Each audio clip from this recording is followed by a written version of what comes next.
जय हिंद दोस्तों, मैं अतीक अली आप लोगों का अपने YouTube चैनल CWA के बायोलॉजी के इस लेक्चर में स्वागत करते हैं।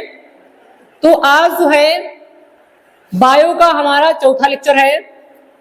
हम कक्षा 12 की बायोलॉजी पढ़ रहे हैं, जिसमें पहला चैप्टर पुष्पी पादपों में लैंगिक जनन, उसके हमने 3 लेक्चर पहले से ही पढ़ रखे हैं। आज हमारा जो है चौथा लेक्चर है।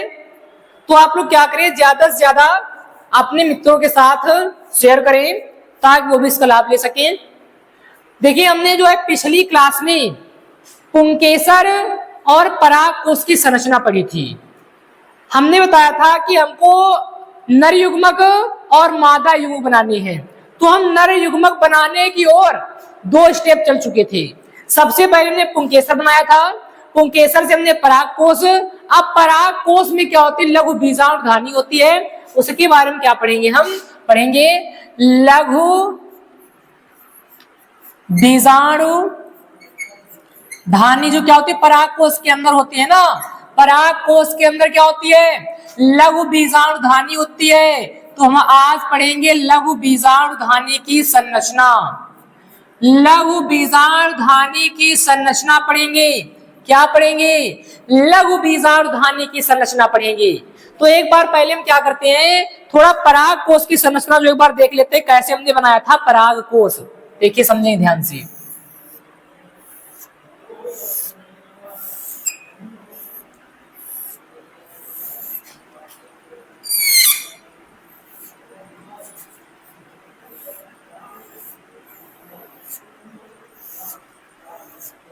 ऐसे था, है ना।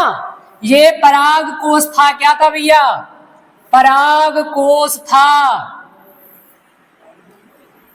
ध्यान आ रहा है कि नहीं। हमने बताया था कि परागकोश ऐसा ही दिखता है।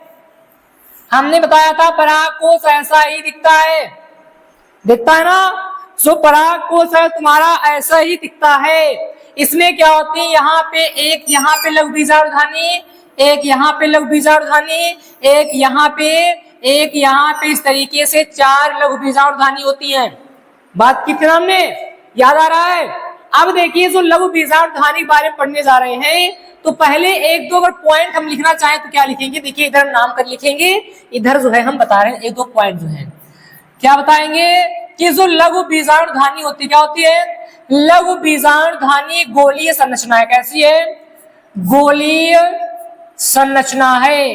कैसी है, गोलीय संरचना है। जो तुम्हारी क्या है, जो तुम्हारी लघु बीजाणुधानी है वो गोलीय संरचना है। कैसी है, गोलीय संरचना है। दूसरे पॉइंट में लिखेंगे कि इसमें 4 परतें होती हैं। कितनी होती हैं, 4 परतें होती हैं। जो लघु बीजाणुधानी है ये गोलीय संरचना है, गोल आकार की है, और इसमें 4 परतें होती। बताएंगे कौन कौन सी परतें होती हैं। देखिए, चाहे हम कहें कि लघु बीजाणुधानी की परतें या हम कहें परागकोश की परतें, बात जो है एक ही होगी। बात जो एक ही होगी।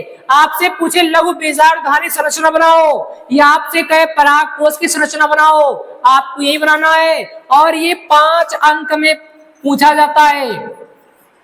ये जो तुम्हारा डायग्राम है, जो चित्र है, 5 अंक में पूछा जाता है। कितने अंक में, 5 अंक पूछा जाता है। तो ध्यान से समझेंगे। हमने बताया लघु बीजाणुधानी कैसी है, गोलीय संरचना है। इसमें 4 परतें होती हैं। सबसे पहली देखिए परत कौन सी, ध्यान से समझेंगे। सबसे पहली परत होती है अंतस्त्वचा। क्या होती है, सबसे पहली परत होती है अंतस्त्वचा। क्या होती है, अंतस्त्वचा होती है। ठीक है ना, ध्यान से समझेंगे।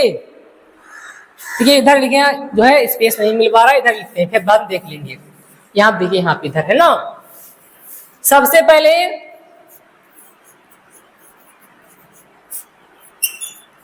इधर क्या होगा, बाह्यत्वचा। दूसरा क्या होगा, अंतस्त्वचा। क्या होगा, अंतस्त्वचा। सबसे पहले बाह्यत्वचा, या इसको बाह्य परत भी कहते हैं। बाह्यत्वचा या बाह्य परत लघु बीजाणुधानी या पराग कोश में 4 परतें होती हैं। सबसे पहली बाह्य त्वचा, या फिर इसको हम क्या कहते हैं, बाह्य परत कहते हैं। दूसरी है अंतस्थ त्वचा, या इसको अंतःपरत भी कह सकते हैं, अंतःपरत। अगली तुम्हारी है मध्य परत, क्या होगी, मध्य परत। और अंत में आपकी होती है टेपिटम, क्या होती है, टेपिटम। और ये टेपिटम तो मोस्ट इंपोर्टेंट है, ये टेपिटम जो है मोस्ट इंपोर्टेंट है। ध्यान से समझेंगे क्या बताया हमने कि लघु बीजाणुधानी गोलीय संरचना होती है, इसमें 4 परतें होती हैं। सबसे पहली परत का नाम है बाह्य त्वचा या बाह्य परत, दूसरी है अंतस्थ त्वचा या अंतःपरत, तीसरी है मध्य परत और चौथी है टेपिटम। हमने बताया जो चौथी टेपिटम है ये मोस्ट इंपोर्टेंट है। ये जो है चारों इंपोर्टेंट, लेकिन चौथी टेपिटम अपने आप में खुद ही इंपोर्टेंट है, इसके बारे में हमको अच्छे से पढ़ना है, ठीक है ना। तो अब आइए क्या करते हैं, हम इन 4 परतों को इस लघु बीजाणुधानी या पराग कोश में बनाकर दिखाते हैं, क्योंकि ये चित्र जो है तुम्हारा 5 नंबर में पूछा जाता है, ठीक है ना। तो आपसे पूछे लघु बीजाणुधानी में कितनी परतें, कितनी हुई, 4 ये परतें लिखी हैं। और कैसे संरचना है, गोलीय संरचना, इतना तुमको लिखना है। इतना लिखने के बाद तुमको क्या करना है, ये चित्र बनाना है।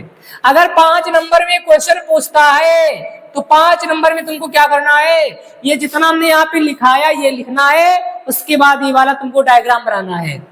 बताए क्लियर है कि नहीं। चलिए अब इन परतों के नाम आपको इसमें दिखाते हैं, कहाँ पे कौन सी परत है। अगर नहीं लिख पाए तो वीडियो को बैक करके जो है आप इन परतों के नाम लिख सकते हैं।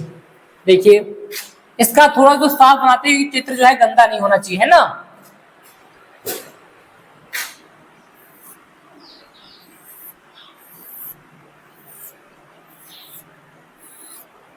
ठीक समझेंगे ना, ध्यान से समझेंगे सभी बच्चे, ध्यान से समझेंगे।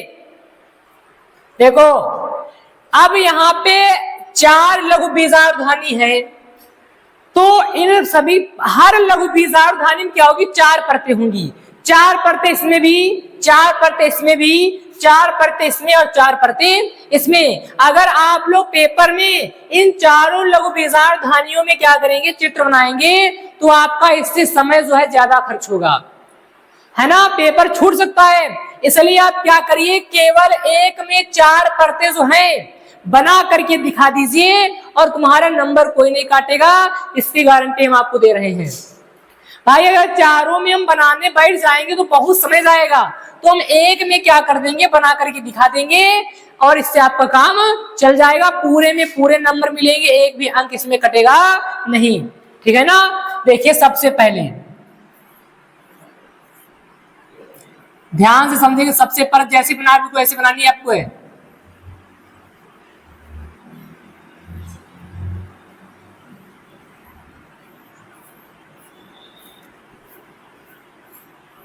ये जो हमने परत बनाई है, ये जो हमने परत बनाई है, ये है बाह्य त्वचा। क्या है, बाह्य त्वचा, बाह्य त्वचा, बाह्य त्वचा है, या इसका नाम अधिचर्म भी इसको कहते हैं, अधिचर्म, या इसका एक और नाम है एपिडर्मिस भी इसको कहते हैं। क्या कहते हैं, एपिडर्मिस। इसका अगला नाम क्या है, एपिडर्मिस, इसका अगला नाम है एपिडर्मिस। क्या है, एपिडर्मिस इसका अगला नाम है। समझ रहे हैं ना। ये जो हमने परत बनाई है इसका नाम है बाह्य त्वचा, क्योंकि सबसे पहली परत कौन होती है, बाह्य त्वचा। इसको अधिचर्म कहते हैं, इसी को एपिडर्मिस कहते हैं, और हमने ये बनाई है। और ये परत इन चारों लघु बीजाणुधानियों में होगी, लेकिन आपके पास इतना जो है समय नहीं है कि आप जो है इतना सब दिखा सकें। उसके बाद समझेंगे, उसके बाद हम क्या करेंगे, हम दूसरी परत बनाएंगे।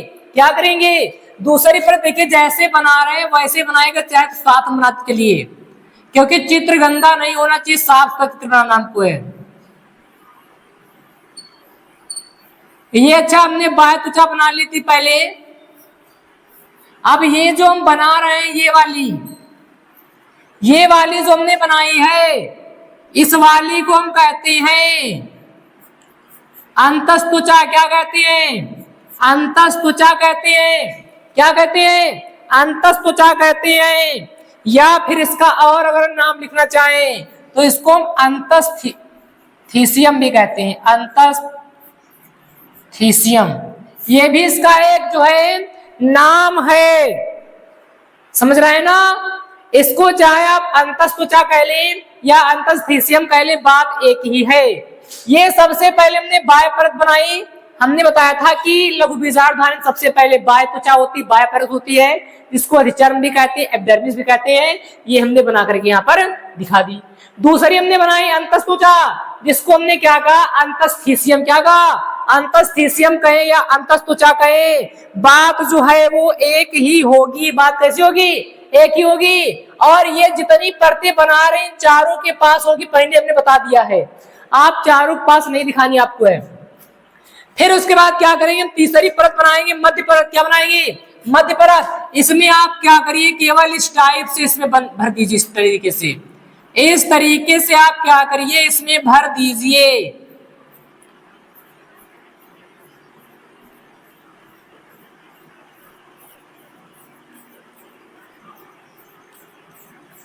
इस तरीके से क्या कर देंगे हम? इसमें ये तरीके भर देंगे इस तरीके से। ठीक है ना? इस तरीके से हम क्या कर देंगे? भर देंगे। और ये जो हमने भरे हैं, ये जो हमने भरे हैं, इनको हम कहते हैं मध्य परत। क्या कहेंगे? मध्य परत कहेंगे। क्या कहेंगे? इसको हम कहेंगे मध्य परत। क्या कहेंगे? मध्य परत कहेंगे। क्या कहेंगे भैया? मध्य परत कहेंगे। इसके बाद हम चलेंगे टेपिटम की ओर। देखिए टेपिटम इस तरीके से बनेगी, समझिए ध्यान से। इस टाइप से क्या करेंगे? इसमें डिजाइन टाइप की बनाएंगे ऐसे। टेपिटम जो है अंदर ही होती है, समझ ध्यान रखना। जो टेपिटम होती है वो लघु बीजाणुधानी के अंदर बनती है, इसको हम कहते हैं टेपिटम। क्या कहते हैं? टेपिटम, जो लघु बीजाणुधानी के अंदर होती है। और इसके अंदर कुछ इस तरीके से जो हम भर देंगे, इस तरीके से गोले कर देंगे, इस तरीके से गोले कर देंगे। इन गोलों का नाम है, ये जो गोले बने हैं इसका नाम है बीजाणुजन ऊतक। क्या है? इसका नाम है बीजाणुजन ऊतक। ये ऊतक है, टिश्यू है, बीजाणुजन ऊतक है। क्या है? बीजाणुजन ऊतक है जो है, ये क्या है भैया? बीजाणुजन ऊतक है। ठीक है ना? कैसे हैं? बीजाणुजन ऊतक है। बताइए क्लियर है कि नहीं? इतनी बात, इतनी बात सभी को क्लियर है? सबसे पहले हमने बाह्य त्वचा बनाई। यही तो चार परतें होती लघु बीजाणुधानी की। लघु बीजाणुधानी की चार परतें बाह्य त्वचा ये बनाई, अंतस्त्वचा ये बनाई गई, मध्य परत गोले बनाए गए। टेपिटम होते हैं लघु बीजाणु के अंदर, जो लघु बीजाणुधानी होती है उसके अंदर क्या होता है? टेपिटम होता है। और ये जो इसके अंदर गोले भरे, ऊतक भरे हैं, इनको हम कहते हैं बीजाणुजन ऊतक कहते हैं। क्या कहते हैं? बीजाणुजन ऊतक कहते हैं। और थोड़ा क्या करना, यहाँ पर कुछ इस तरीके से दिखा देना, ऐसे करके क्या कर देना? कोशिकाओं का समूह दिखा देना। इसको हम कहते हैं योजी, जो पुंकेसर और परागकोश को जोड़ता था, है ना, योजी। या इसको हम संयोजी भी कह सकते हैं। ये टिश्यू है ना, योजी या फिर संयोजी कह सकते हैं। और यहाँ पे अगर आपके पास समय बचे तो मार इस तरीके से जितने भी चाहें आप जो है यहाँ पे ऐसे ऐसे गोले भर दीजिए। आप पे डिपेंड करते हैं आप कितने गोले बना रहे हैं, अगर समय हो तो। अगर समय ना हो तो इतना बना के छोड़ दीजिए। हम करें इतना अगर बना दोगे आपके पूरे नंबर मिलेंगे, कोई एक नंबर भी नहीं काटेगा। क्योंकि भाई इतनी यहाँ पे चार परतें बनेंगी, फिर चार परतें यहाँ बनेंगी, फिर चार यहाँ बनाओगे, फिर चार। बात तो एक ही है, तो हम एक करके क्यों ना दिखा दी। अगर यही चारों में हम दिखाएंगे ऐसे चित्र बहुत गंदा भी हो जाएगा और जो है समय भी बहुत जाएगा, आपका पेपर छूटने का चांस रहेगा। और 5 नंबर में आता है तो आप इतना अगर करते हैं तो आपकी कोई एक नंबर भी नहीं काटेगा।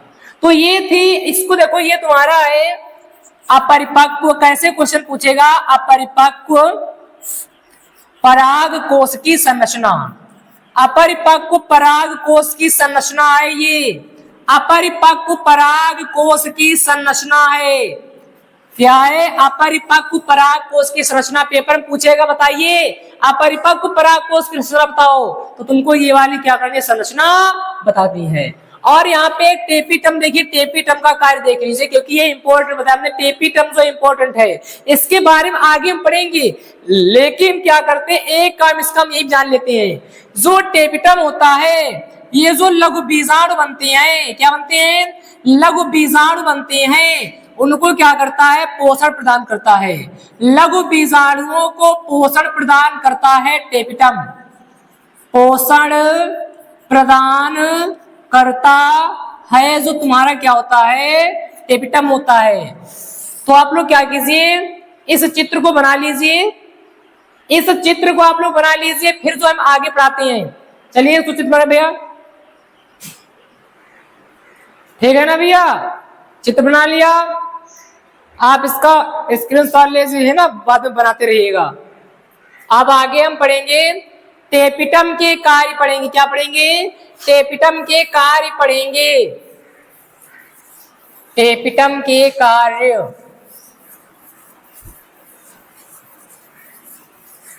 क्या पढ़ेंगे भैया, टेपिटम के कार्य पढ़ेंगे। देखिए टेपिटम के कार्य देखेंगे, टेपिटम के कार्य,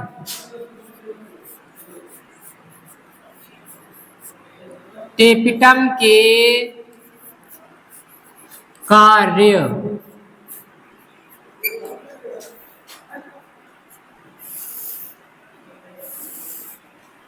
टेपिटम के कार्य, एक तो कार्य हमने आपको पहले बताया कि क्या करता है, या विकसित हो रहे, कैसे हो रहे, विकसित हो रहे, विकसित हो रहे लघु बीजाणु को, किसको, लघु बीजाणु को पोषण प्रदान करता है, पोषण प्रदान करता है, लिख लेना आगे है ना।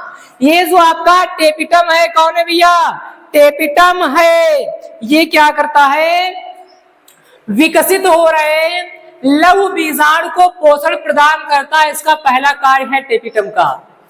टेपिटम का दूसरा कार्य है कि यह जो है काइलेस, कैसा, काइलेस एंजाइम का श्रावण करता है, काइलेस एंजाइम का श्रावण करता है, कौन, टेपिटम। क्या करता है टेपिटम, टेपिटम जो है काइलेस एंजाइम का श्रावण करता है, क्या करता है, काइलेस एंजाइम का श्रावण करता है। और इस काइलेस एंजाइम का क्या कार्य पता है, यह काइलेस एंजाइम जो है, जो तुम्हारे लघु बीजाणु होते हैं, क्या होते हैं, लघु बीजाणु होते हैं, इनके स्फुटन में, इसके स्फुटन में सहायक है। अपने नोट्स बनाते जाइएगा अच्छे से। हमने क्या बताया कि जो तुम्हारा टेपिटम है ये काइलेस एंजाइम का श्रावण करता है, जो लघु बीजाणु के स्फुटन में क्या है, सहायक है, लघु बीजाणु के स्फुटन में सहायक है। जब आपका लघु बीजाणु बनता है, जब लघु बीजाणु बनता है तो ये कुछ इस टाइप का होता है, लघु बीजाणु जो होता है कुछ इस प्रकार का होता है, आपस में चिपके हुए, कैसे होते हैं, आपस में चिपके हुए, और इनको आपस में चिपकाने का कार्य करता है कैलोस एंजाइम। कौन करता है, एक कैलोस होता है, क्या होता है, कैलोस होता है, ये इन लघु बीजाणुओं को आपस में चिपका देता है। ये लघु बीजाणु जो बनते हैं, परागकण से बनते हैं, सॉरी लघु बीजाणु जो बनते हैं तो आपस में चिपके हुए होते हैं, और इसको चिपकाने का कार्य कौन करता है, कैलोस करता है। फिर जब ये परिपक्व हो जाते हैं तो इसके स्फुटन में सहायक कौन होता है, कैलेस एंजाइम क्या करता है, इसके स्फुटन में सहायक होता है। चिपकाने का कार्य कौन कर रहा है, यही क्वेश्चन समझ लीजिए, इनको चिपकाने का कार्य कर रहा है कैलोस, लेकिन इनके स्फुटन में सहायता कौन कर रहा है, काइलेस एंजाइम। कौन, काइलेस एंजाइम कर रहा है। तीसरा हमारा कार्य रहेगा कि ये स्पोरोपोलेनिन